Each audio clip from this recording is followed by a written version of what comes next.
بسم اللہ الرحمن الرحیم۔ اللہم صلی علی محمد وعلی محمد۔ السلام علیکم ورحمۃ اللہ وبرکاتہ۔ قرآن مجید میں بعض ایسی آیات ہیں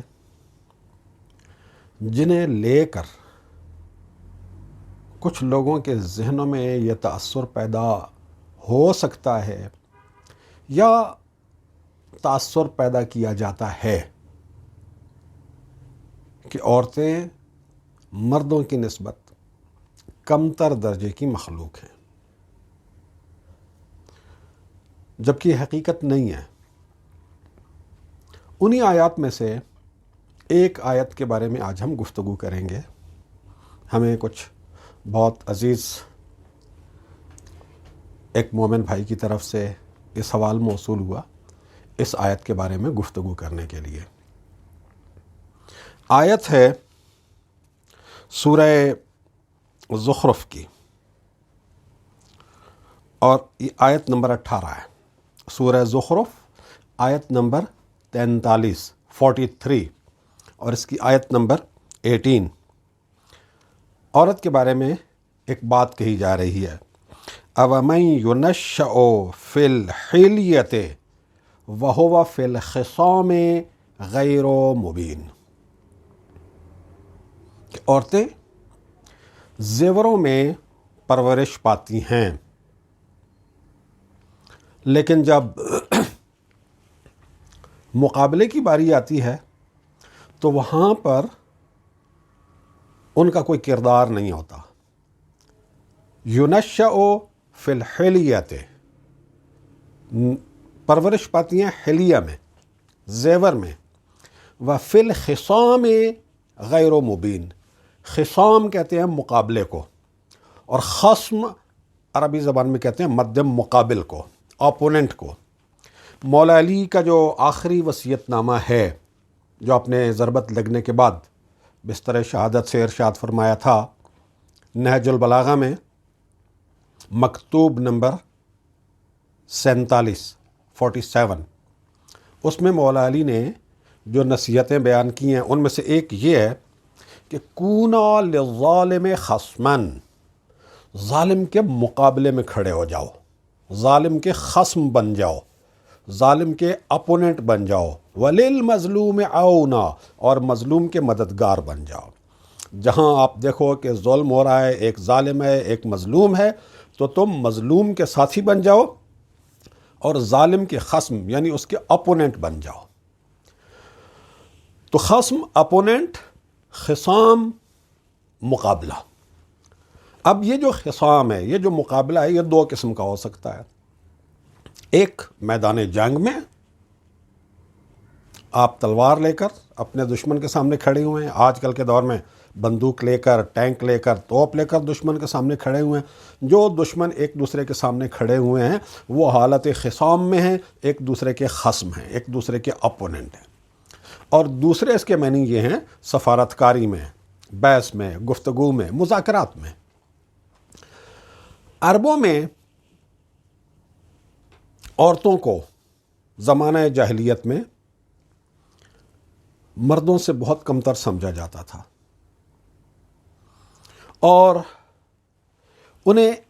صرف ایک لائبلٹی سمجھا جاتا تھا کہ یہ ایک ذمہ داری ہے ہماری، بیٹی گھر میں پیدا ہو گئی تو کیا کرنا ہے، ہم نے اس کو ناز و نعمت سے پالنا ہے، زیوروں میں ہم نے اس کو بڑا کرنا ہے، لیکن جب ہمیں ضرورت پڑنی ہے اس کی مدد کی، چاہے وہ سفارتکاری کے میدان میں ہو، چاہے دشمن کے ساتھ گفتگو اور مذاکرات کے معاملے میں ہو، چاہے میدان جنگ میں، تو وہاں تو یہ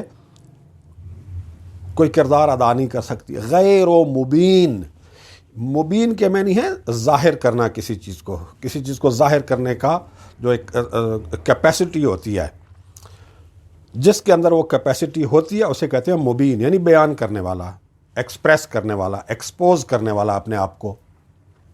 تو یہ خصام میں یعنی مقابلے میں غیر مبین اپنے آپ کو ایکسپوز ہی نہیں کر سکتی، نہ میدان جنگ میں دشمن کے سامنے آ سکتی ہیں، نہ میدان مذاکرات میں دشمن کے سامنے آ سکتی ہیں، نہ سفارتکاری میں کام آ سکتی ہیں۔ تو صرف ذمہ داری ہی ذمہ داری ہیں۔ لہٰذا وہ پیدا ہوتے ہی بچیوں کو بعض قبائل وہ دفن کر دیا کرتے تھے کہ اس مصیبت سے، اس ذمہ داری سے جان چھوٹے۔ اب اللہ تعالیٰ یہاں پر یہ بات جو کر رہا ہے، یہ کس ضمن میں کر رہا ہے؟ مشرکین مکہ کا عقیدہ تھا، نظریہ تھا کہ فرشتے اللہ کی بیٹیاں ہیں۔ اللہ تعالیٰ گمراہ اقوام کو جب حق بتاتا ہے تو دو قسم کے دلائل دیتا ہے۔ ایک وہ دلائل جو حقیقت کو بالکل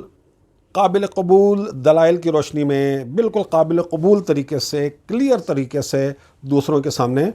واضح کر دیتا ہے، لیکن کچھ لوگوں کی نفسیات ایسی ہوتی ہے کہ ان کے غلط عقائد اس طرح سے ان کے دل اور دماغ پر قبضہ کیے ہوئے ہوتے ہیں کہ انہیں صحیح منطقی بات سمجھ ہی نہیں آتی، وہ صحیح منطقی بات کو قبول ہی نہیں کرتے۔ ایسے میں ضروری ہو جاتا ہے کہ ان کے اپنے عقیدے، ان کے اپنے نظریے اور ان کے اپنے تسلیم شدہ دلائل کی روشنی میں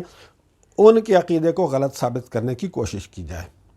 اور یہ ڈیبیٹ میں عام ہوتا ہے، یہ ڈیبیٹ کا ایک اصول ہے۔ جب سے انسان نے سوچنا شروع کیا ہے، جب سے انسان نے ڈیبیٹ شروع کیا ہے، تو یہ دونوں قسم کی چیزیں ڈیبیٹ کے اندر استعمال ہوتی ہیں۔ ہم اپنے مسلمانوں کے جو باہمی فرقہ وارانہ اور مذہبی اختلافات ہیں ان کو دیکھ لیں۔ شیعہ اور سنی کے درمیان بحث ہو جائے، مناظرہ ہو جائے، تو شیعہ کیا کرتا ہے؟ شیعہ اہل سنت کو بخاری میں سے حوالے دیتا ہے، بخاری میں سے ریفرنس دیتا ہے، جبکہ خود وہ بخاری کو نہیں مانتا، لیکن چونکہ اس کا اپوننٹ بخاری کو مانتا ہے، اس کے لیے بخاری اتھارٹی ہے، تو وہ اس کو بخاری سے دلیل دے گا، یعنی اس کی نظر میں جو چیز معتبر ہے اس سے دلیل دے گا۔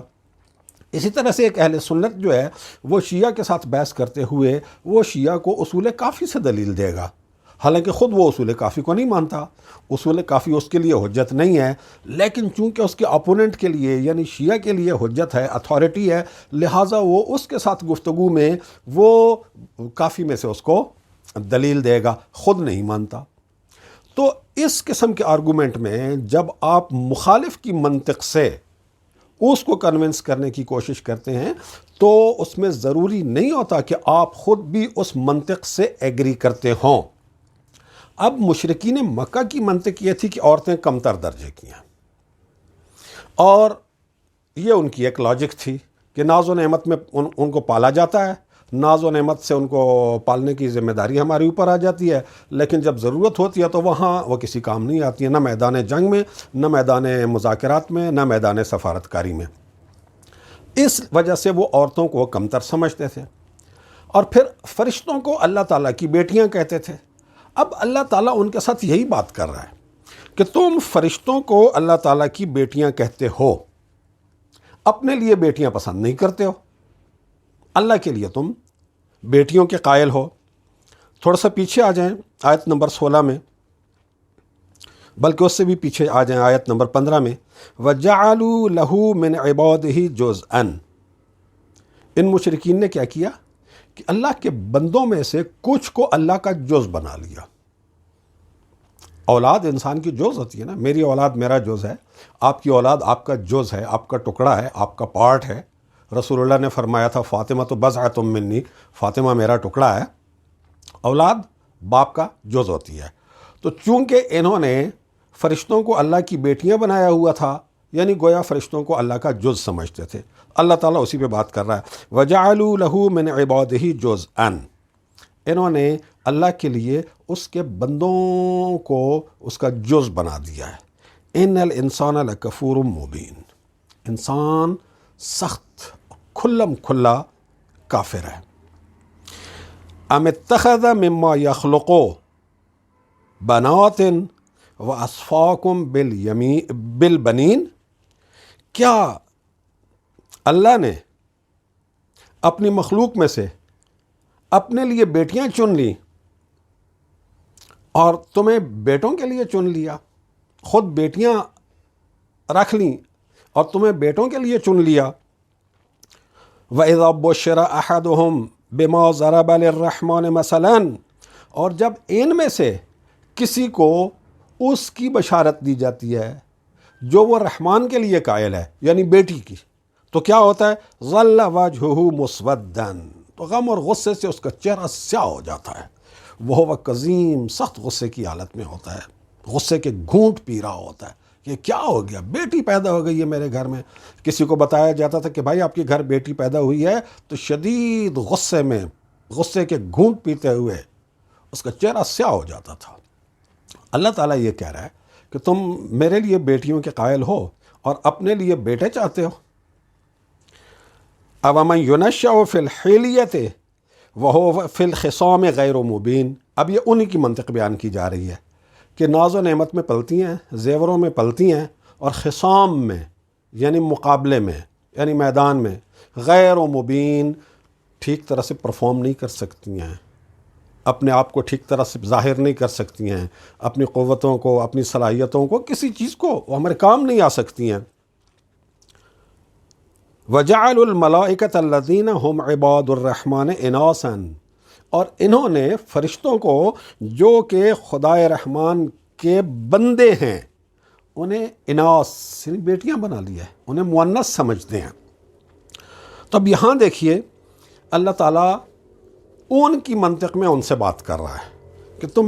تم فرشتوں کو بیٹیاں کہتے ہو، فرشتوں کو مؤنث کہتے ہو، اور انہیں میری بیٹیاں کہتے ہو، خود اپنے لیے تم بیٹیوں کو پسند نہیں کرتے، تو میں جو پوری کائنات کا رب ہوں، پوری کائنات کا مالک ہوں، ان سب کا خالق ہوں، یہ تمہاری ذہن میں کیسے یہ بات قابل قبول ہو سکتی ہے کہ جو چیز تمہارے لیے قابل قبول نہیں ہے، جو چیز تمہیں پسند نہیں ہے، اسے اللہ کیسے اپنے لیے قبول کر سکتا ہے؟ تو یہ در حقیقت ان کی لاجک سے انہی کو کنونس کرنے کی اور ان کے عقیدے کے غلط ہونے کو ثابت کرنے کی کوشش کی جا رہی ہے اور دلیل دی جا رہی ہے۔ اس کا یہ مطلب نہیں ہے کہ اللہ تعالیٰ خود بھی اسی دلیل کو ایکسیپٹ کرتا ہے، اور اس کا یہ مطلب نہیں ہے کہ قرآن بھی عورتوں کو یہی سٹیٹس دیتا ہے۔ ایک بات ہمیشہ ذہن میں رہے کہ قرآن شریف جو بات کر رہا ہوتا ہے ایک خاص کنٹیکسٹ میں، اسے اس خاص کنٹیکسٹ میں ہی دیکھنا چاہیے اور اس کو پھر جنرلائز نہیں کرنا چاہیے۔ ہاں، اس موضوع پر قرآن شریف میں دوسری جگہوں پر جو بات کی گئی ہے اس کو بھی سامنے رکھا جائے تو پھر تصویر بالکل واضح ہو کے سامنے آ جاتی ہے۔ اب اگر آپ قرآن شریف میں آئیں اور سورہ یاسین کو دیکھیں تو سورہ یاسین میں قرآن شریف کی عورتوں کے بارے میں منطق بالکل واضح ہو جائے گی، اسی لحاظ سے، اسی پوائنٹ کو سامنے رکھیں کہ فی الخصام غیر مبین، عورتوں کے بارے میں یہاں پر کہا جاتا ہے کہ فی الخصام غیر مبین، خصام میں، گفتگو میں،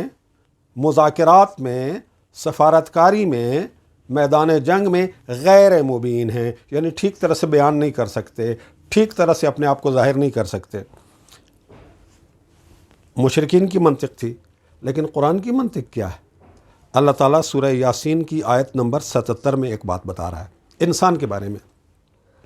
اولم یری الانسان، کیا انسان نے یہ نہیں دیکھا، انا خلقناہ من نطفۃ، کہ ہم نے اسے نطفے سے پیدا کیا ہے۔ تو یہاں جس انسان کی بات کی جا رہی ہے اس میں عورتیں بھی شامل ہیں، مرد بھی شامل ہیں، صرف مردوں کی بات نہیں ہو رہی ہے، مرد اور عورت دونوں کی بات ہو رہی ہے۔ اولم یری الانسان، کیا انسان نے، مردوں نے، عورتوں نے یہ نہیں دیکھا کہ انا خلقناہ من نطفۃ، کہ ہم نے اس انسان کو نطفے سے پیدا کیا ہے، فَإِذَا هُوَ خَصِيمٌ مُبِينٌ، اور پھر وہ آگے چل کے کیا ہو جاتا ہے؟ خصیم بھی ہو جاتا ہے، مبین بھی ہو جاتا ہے۔ تو اللہ تعالیٰ کی نظر میں اس آیت کی روشنی میں جس طرح سے مرد خصیم اور مبین ہے، اسی طرح سے عورت بھی خصیم ہے، مبین ہے، بات بھی کر سکتی ہے،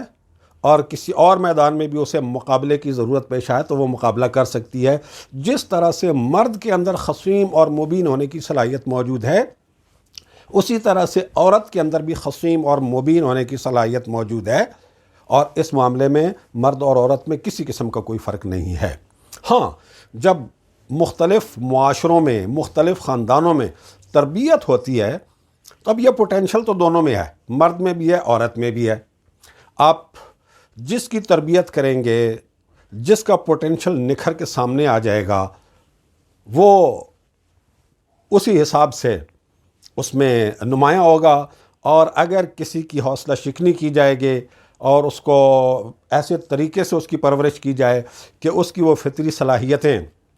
ان کو ابھرنے کا، نکھرنے کا موقع نہ ملے، تو پیچھے رہ جائے گا، پسماندہ ہو جائے گا۔ عربوں کے معاشرے میں یہی ہوتا تھا عورتوں کے معاملے میں، کہ عورتوں کی پرورش ہی ایسی کی جاتی تھی کہ ان کی یہ صلاحیتیں نکھر کے سامنے نہیں آتی تھیں۔ لیکن پیدائشی طور پر اللہ تعالیٰ نے عورت کو بھی اسی طرح سے خصیم و مبین بنایا ہے جس طرح مرد کو خصیم و مبین بنایا ہے، اور عورت کے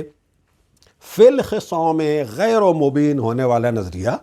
وہ درست نہیں ہے اس آیت کی روشنی میں۔ وہ مشرکین مکہ کا نظریہ تھا، اور اسے مشرکین مکہ کے خلاف حجت کے طور پر پیش کیا جاتا تھا کہ تمہارا یہ عقیدہ ہے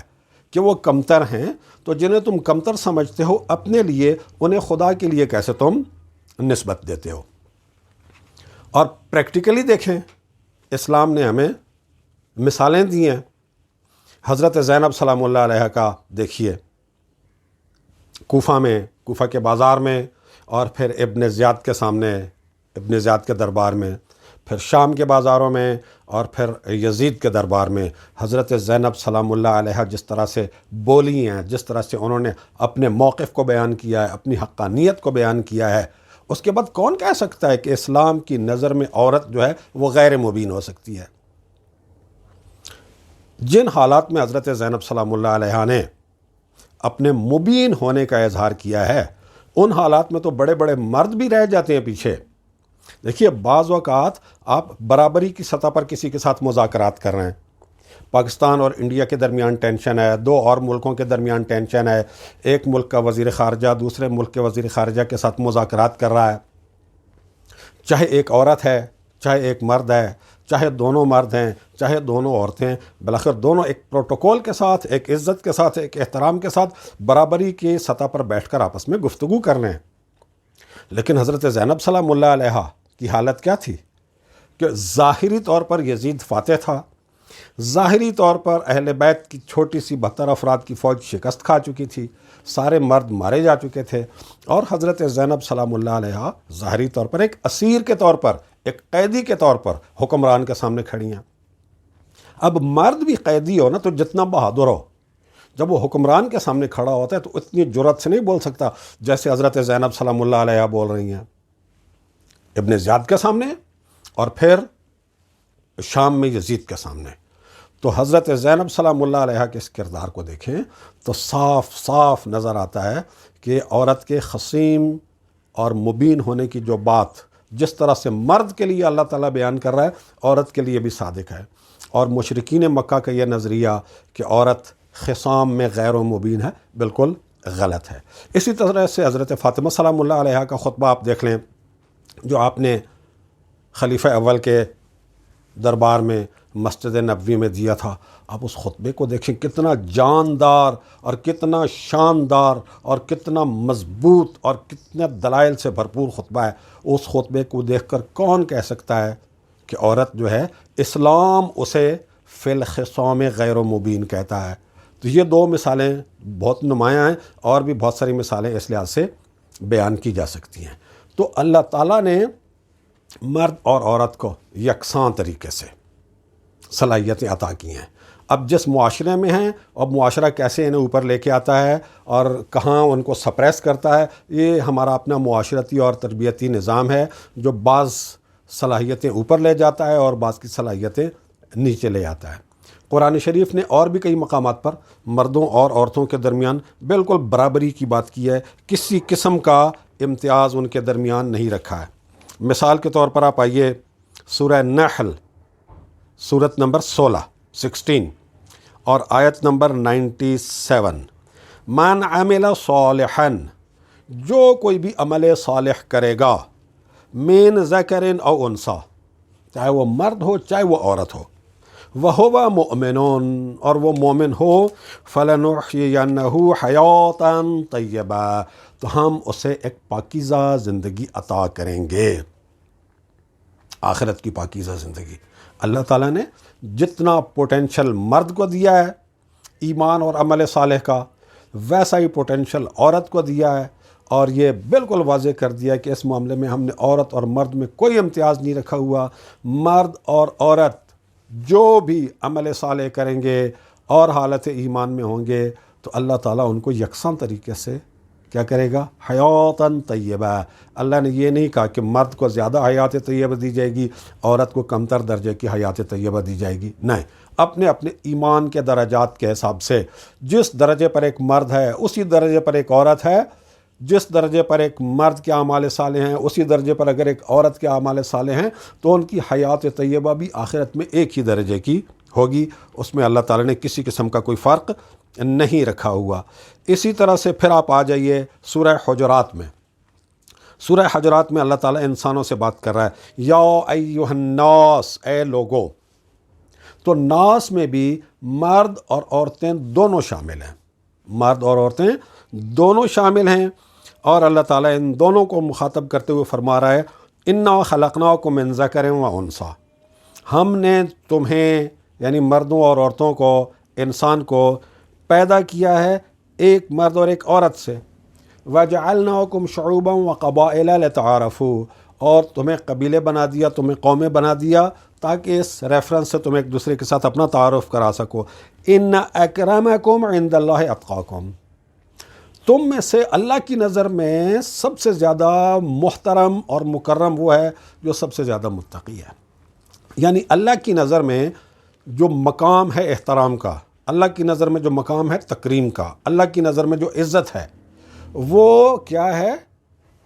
تقوی کے ساتھ ہم آہنگ ہے۔ مرد ہے، جتنا اس کا تقوی ہوگا اتنا وہ اللہ کی نظر میں مکرم ہوگا، عورت ہے، جتنا اس کا تقوی ہوگا اس لحاظ سے وہ اللہ کی نظر میں مکرم ہوگی۔ ایک مرد ہے، دنیاوی لحاظ سے ہم دیکھتے ہیں کہ اس نے جناب بہترین تعلیم حاصل کی ہے اور کسی بہترین فیلڈ میں گیا ہے اور ٹاپ تک چلا گیا ہے،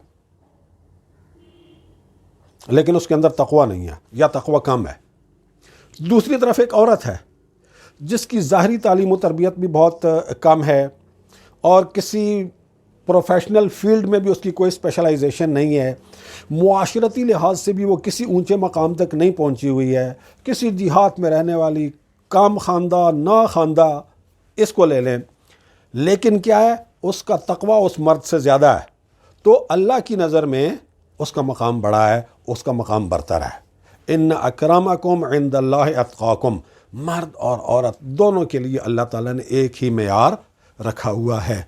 تو اس قسم کی جتنی بھی آیات سامنے آئیں ان آیات کو ان کے کانٹیکسٹ میں دیکھنا چاہیے، اور پھر اس موضوع پر قرآن شریف کے جو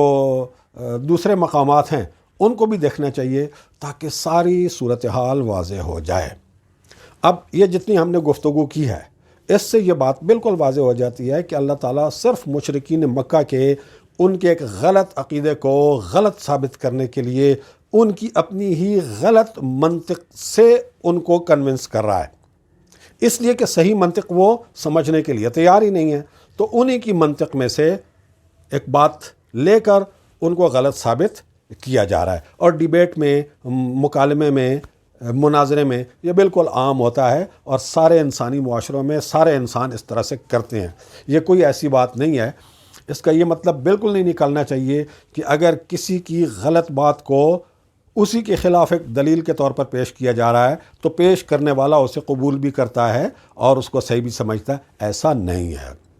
تو قرآن شریف کی روشنی میں عورت فی الخصام غیر مبین نہیں ہے، یہ مشرکین کا نظریہ تھا۔ قرآن شریف کی نظر میں عورت بھی اسی طرح سے خصیم و مبین ہے جس طرح سے مرد خصیم و مبین ہے، عورت کو بھی اسی طرح سے ایمان اور عمل صالح کی بنیاد پر حیات طیبہ عطا کی جائے گی جیسے مرد کو عطا کی جائے گی، اور عورت بھی تقوی کی بنیاد پر اسی طرح سے اللہ تعالیٰ کے ہاں مکرم ہے محترم ہے جیسے ایک مرد تقوی کی بنیاد پر اللہ تعالیٰ کی بارگاہ میں محترم اور مکرم ہوتا ہے۔ مردوں اور خواتین کے معاملے میں بہت ساری بے اعتدالیاں مسلمانوں کے معاشرے میں پائی جاتی ہیں، اور خاص طور پر اس معاملے میں احادیث میں بعض بڑی عجیب و غریب قسم کی بے اعتدالیاں پائی جاتی ہیں۔ اس کی وجہ یہ ہے کہ چونکہ اسلام سے پہلے کے عربوں کا عورتوں کے بارے میں جو رویہ تھا، جو نظریہ تھا، جو ان کی سوچ تھی، وہ قرآن شریف کی تعلیمات کے باوجود وہ ٹھیک طرح سے ان کو برداشت نہیں ہوتی تھی عرب معاشرے کے مردوں کو، لہٰذا انہوں نے عورتوں کو مردوں سے کمتر ثابت کرنے کے لیے حدیثیں گھڑیں۔ قرآن میں تو کچھ کر نہیں سکتے تھے، قرآن میں تو تعریف ہو نہیں سکتی تھی، لیکن حدیثیں گھڑنے کا تو بہت موقع تھا، تو بہت ساری احادیث گھڑی گئیں۔ ہم انشاءاللہ آگے چل کر کسی ایک یا دو ویڈیوز میں بیان کریں گے کہ قرآن شریف کی روشنی میں اللہ تعالیٰ نے مرد اور عورت کو جو سٹیٹس دیا ہے، جو ان کو حقوق دیے ہیں، ان کے درمیان ایک بہترین قسم کی ہم آہنگی پائی جاتی ہے، اور وہ تمام احادیث جو مردوں کو عورتوں کے اوپر ایک غیر ضروری قسم کی برتری دیتی ہیں، جن سے یہ تأثر ملتا ہے کہ مرد ہی سب کچھ ہے، عورت تو بیچاری کچھ بھی نہیں ہے، تو وہ ساری احادیث قرآن شریف کے ساتھ تضاد میں ہونے کی وجہ سے، قرآن شریف کے مخالف ہونے کی وجہ سے رد کر دی جائیں گی۔ ہم ایسی کچھ احادیث بھی آپ کے سامنے پیش کریں گے، اور قرآن شریف کی روشنی میں مرد اور عورت کی جو ہم آہنگی ہے اس کو بھی اگلی کچھ ویڈیوز میں آپ کے لیے بیان کریں گے۔ والسلام علیکم ورحمۃ اللہ وبرکاتہ۔